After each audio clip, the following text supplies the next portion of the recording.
നോമ്പുകാലൊക്കെ വരികയാണ്. ഒരു 16 മണിക്കൂറോളം നോമ്പ് ഫാസ്റ്റിങ്ങിന് വേണ്ടി മെൻ്റലി പ്രിപ്പയർ ചെയ്തുകൊണ്ടിരിക്കുകയാണ്.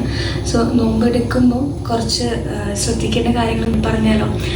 ഗർഭിണികളായ സ്ത്രീകൾ, പിന്നെ മുലയൂട്ടുന്ന അമ്മമാർ, പിന്നെ ടൈപ്പ് 1 ഡയബറ്റീസ് ഉള്ള ആളുകൾ, കിഡ്നിക്കും ഹാർട്ടിനൊക്കെ അസുഖമുള്ള പ്രായമുള്ള ആളുകളൊക്കെ ഈ നോമ്പിന് അത്ര എടുക്കുന്നതിനെ കുറച്ചൊരു എടുക്കാതിരിക്കുന്നതാവും നന്നാവുക. 3 തരത്തിൽ പ്രമേഹ രോഗികളുടെ പ്രശ്നങ്ങളുണ്ടാവാം. ഒന്ന്, രാവിലത്തെ ഭക്ഷണം നമ്മൾ കുറച്ച് കഴിക്കുന്നത് പ്രകാരം ഷുഗർ താന്നു പോവാം, അല്ലെങ്കിൽ ജലാംശം നഷ്ടപ്പെടുന്നത് മൂലം നിർജ്ജലീകരണം സംഭവിക്കാം, അല്ലെങ്കിൽ ഷുഗർ നമ്മൾ രാവിലത്തെ ഡോസ് ഇൻസുലിൻ്റെ ഒക്കെ എടുക്കുന്ന ആളുകളുടെ ഡോസ് കുറയ്ക്കാറുണ്ട്. ആ സമയത്ത് ഒരു ഉച്ച സമയത്ത് അല്ലെങ്കിൽ 3 മണി സമയത്ത് ഷുഗർ വല്ലാതെ കൂടിയുണ്ടാവും. സോ ഇങ്ങനെയുള്ള ആളുകളിൽ വളരെയധികം ക്ഷീണം അനുഭവപ്പെടുന്നവരുണ്ടാകും. ആ ഒരു നമ്മൾ ഗ്ലൂക്കോമീറ്റർ വെച്ചിട്ട് വീട്ടിൽ ഷുഗർ ചെക്ക് ചെയ്യാൻ ശ്രമിക്കുക.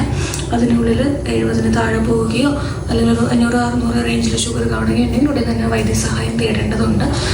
നോമ്പ് മുറിക്കുന്ന സമയത്ത് നമ്മൾ ചായ, കാപ്പി, സോഫ്റ്റ് ഡ്രിങ്ക്സ് മുതലായവ അധികമായിട്ട് കഴിക്കാതിരിക്കാൻ ശ്രമിക്കുക. അതിൽ കൂടുതൽ ജലാംശം നഷ്ടപ്പെടുക, നിർജ്ജലീകരണം സംഭവിക്കാനുള്ള ചാൻസസ് ഉണ്ട്. അപ്പോൾ കൂടുതൽ ധാരാളമായി തിളപ്പിച്ചാറിയ വെള്ളം അല്ലെങ്കിൽ ഫ്രൂട്ട് ജ്യൂസസ് കുടിക്കുക. അതിൻ്റെ കൂടെ തന്നെ ഏകദേശം ഒരു 2 ലിറ്ററോളം വെള്ളം കുടിക്കാൻ ശ്രമിക്കുക. പിന്നെ പ്രോട്ടീൻ അടങ്ങിയ ആഹാരങ്ങൾ കഴിക്കുക, ഫൈബർ അടങ്ങിയ ആഹാരങ്ങൾ കഴിക്കുക. ഇപ്പോൾ ചിക്കനോ മീനോ അത് പൊരിച്ച് കഴിക്കാതെ കറി വെച്ച് കഴിക്കുന്നതാണ് ഏറ്റവും നല്ലത്.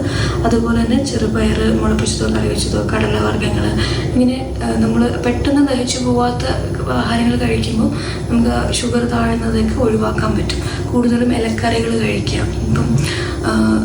ഇപ്പം കൊഴുപ്പടങ്ങിയ ആഹാരങ്ങൾ അധികം കഴിക്കാതിരിക്കാൻ ശ്രമിക്കുക. എണ്ണക്കടികൾ നോമ്പ് മുറിച്ച് ഉടനെ തന്നെ അധികം കഴിക്കാതിരിക്കാൻ ശ്രമിക്കുക. നോമ്പ് തുടങ്ങുന്നതിന് മുമ്പ് ഈ ഷുഗർ, പ്രഷർ, കൊളസ്ട്രോളൊക്കെ ഉള്ള ആളുകളിൽ മരുന്നുകൾ ക്രമീകരിക്കേണ്ടതുണ്ട് ഡോക്ടറെ കണ്ടിട്ട്. ഇപ്പം ഇൻസുലിനൊക്കെ എടുക്കുന്ന ആളുകളാണെങ്കിൽ രാവിലത്തെ ഭക്ഷണ അളവ് കുറവായതുകൊണ്ട് രാവിലത്തെ ഡോസേജ് നമ്മൾ വൈകുന്നേരത്തേക്ക് ആക്കാറുണ്ട്. നോമ്പ് സമയത്ത് അധികമായിട്ട് നമ്മൾ വ്യായാമത്തിലൊന്നും ഏർപ്പെടാതിരിക്കുന്നതാണ് നല്ലത്. ലഘുവായ വ്യായാമങ്ങൾ ചെയ്യുക. ഭക്ഷണം കഴിച്ച് ഇഫ്താർ സമയത്ത് ഭക്ഷണം കഴിച്ച് കഴിഞ്ഞ് ഒരു 10-15 സമയം നടക്കുക. ലഘുവായ വെയിറ്റ് ട്രെയിനിങ് കാര്യങ്ങളൊക്കെ ചെയ്യാം.